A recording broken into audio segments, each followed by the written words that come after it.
Hello, hello. It's Father Aaron again with the Advent Gospel Challenge, day four. Day four.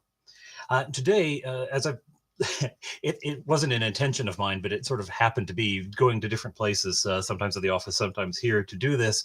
I've unintentionally been showing you different versions of the Bible, different printings, different, and so today I thought I'd intentionally show you a new one.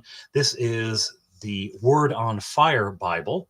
It is from Word on Fire Ministries. It's a Roman Catholic apostolate led by Bishop Robert Barron. And it's a beautiful set of books. And I say set of books because this is just the Gospels, just the Gospels. And the reason a book this big, which would be the size of a normal Bible, the entire canon, the reason it's just the Gospels is that there is so much commentary. The upper part here is the text. The bottom is all the commentary. And it's laid out with lots of space. There's also occasionally through the book, I just passed one, beautiful artwork included. It's a really gorgeous, gorgeous version.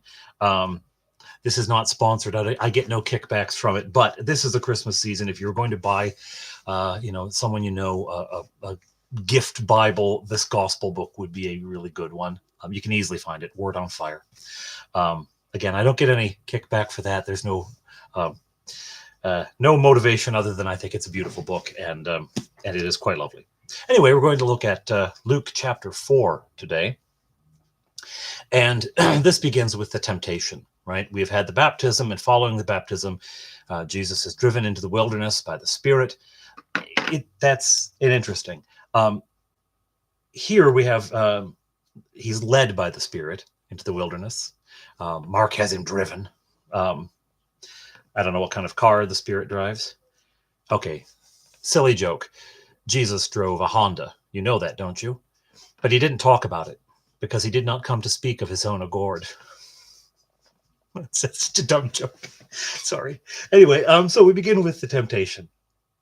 And what is sort of key to notice here is that Satan tempts Jesus in three ways.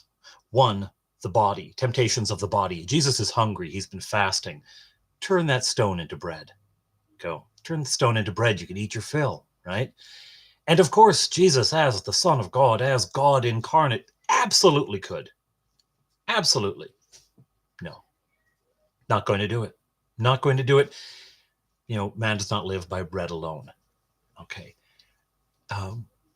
The pleasures of the body, the desires of the body are not the governing force in the world. They are important, make no mistake, but they're not the governing power. Okay.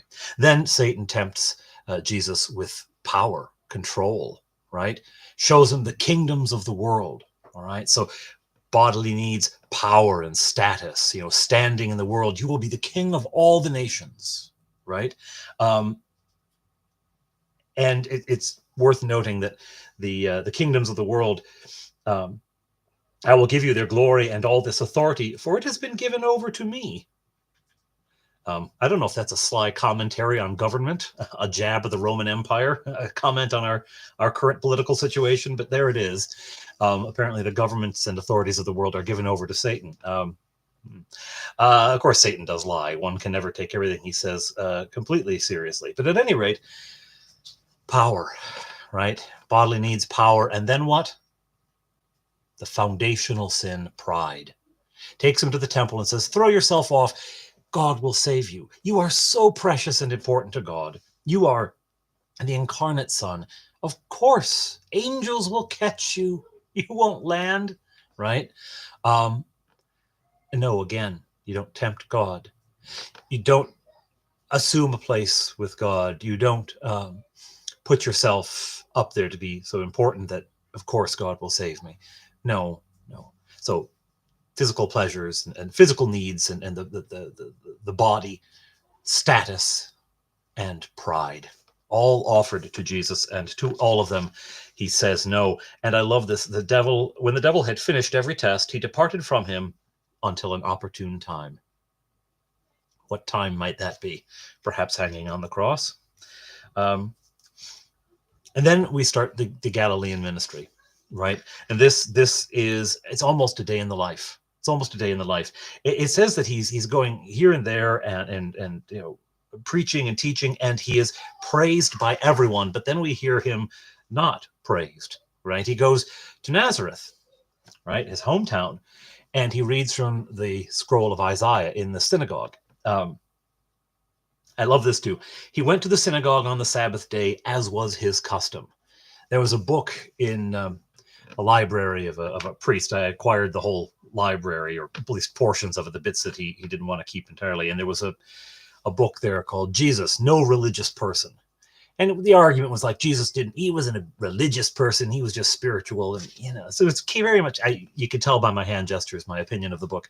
It came out of an era of the church where we were trying to be cool. We were trying to be hip, which is ridiculous because, he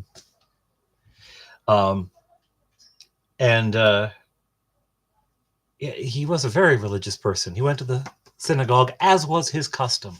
He was a religious devotee. He was thoroughly enmeshed in the worship and the rhythms of worship of his time. So he reads from this scroll, and then he says, "This has been fulfilled in your hearing." Right? He's claiming an awful lot, isn't he? And the people absolutely reject him. Isn't this the carpenter's son? Isn't this Joseph's son? We'd listen to this from him. We saw him grow up. How many times have you faced this? You go back to your hometown, to your family, and they knew you when you were little, and they can't take you seriously because they've seen you poop your pants, right? They're not going to take you seriously. You pooped your pants at their house. And they get so angry that they actually drive him out of town. They're going to throw him off of a hill. But he passed through the midst of them. And went on his way. There's a very interesting scene in The Chosen, the show about the gathering of the disciples. And it's really about the disciples. Jesus is central to it, obviously, but it really is about the disciples. But anyway, this scene in which they're going to throw Jesus off the hill, the way they depict it, I've seen it depicted supernaturally, like they just can't hold him and he just walks right through them like they're vapor. But in this one, he simply looks at them, he stares them down, and none of them dares move. It's like this moment where the power of God is shown on his face, and they just can't do anything, and he just walks away. It's interesting. Then he goes on to work, right? Like, this is all in a day's work for Jesus. He casts out an unclean spirit, and he goes to Simon's house, and there's Simon's mother-in-law. Proof that the Roman Catholic clergy were not always celibate. You don't get a mother-in-law without having a wife, right? So, and there he is. He rebukes the fever. He heals her, and she gets up and is restored to her life. There are demons that come out of people, etc. It's like this is his ministry. This is what he's doing, and it finishes then going on to proclaim and go from synagogue to synagogue preaching.